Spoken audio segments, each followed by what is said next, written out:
Hello and welcome everyone. In this video, we will explore the run test, also known as the deployment page. Once you are logged in, navigate to Testing and Run Test. You will also find this option in several other areas where test execution is relevant.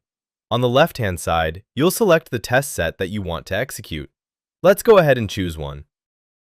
I have a test set called Video Tutorial, so if I just start typing it, it's going to show up in the results. Then I can select it. Now it's showing all the test cases that I have in this set. On the right-hand side, you will configure the details for this test run, including the node where the test cases will be executed, the tester responsible for the run, and the email addresses that will receive the execution results once the run is complete. You can choose multiple email addresses if you want. You can also configure the group, the version, the milestone, and the objective of the run, which can be entered in plain English. You can just start typing or select one from before. Then, choose the browser in which the tests will be executed.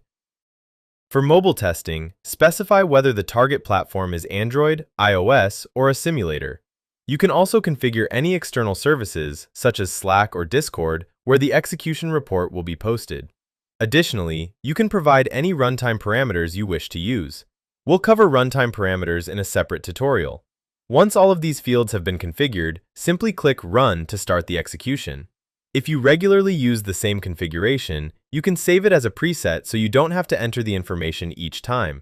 You can also select and reuse any previously saved presets. For example, I have a preset that I can choose, and all the data saved before will be automatically loaded.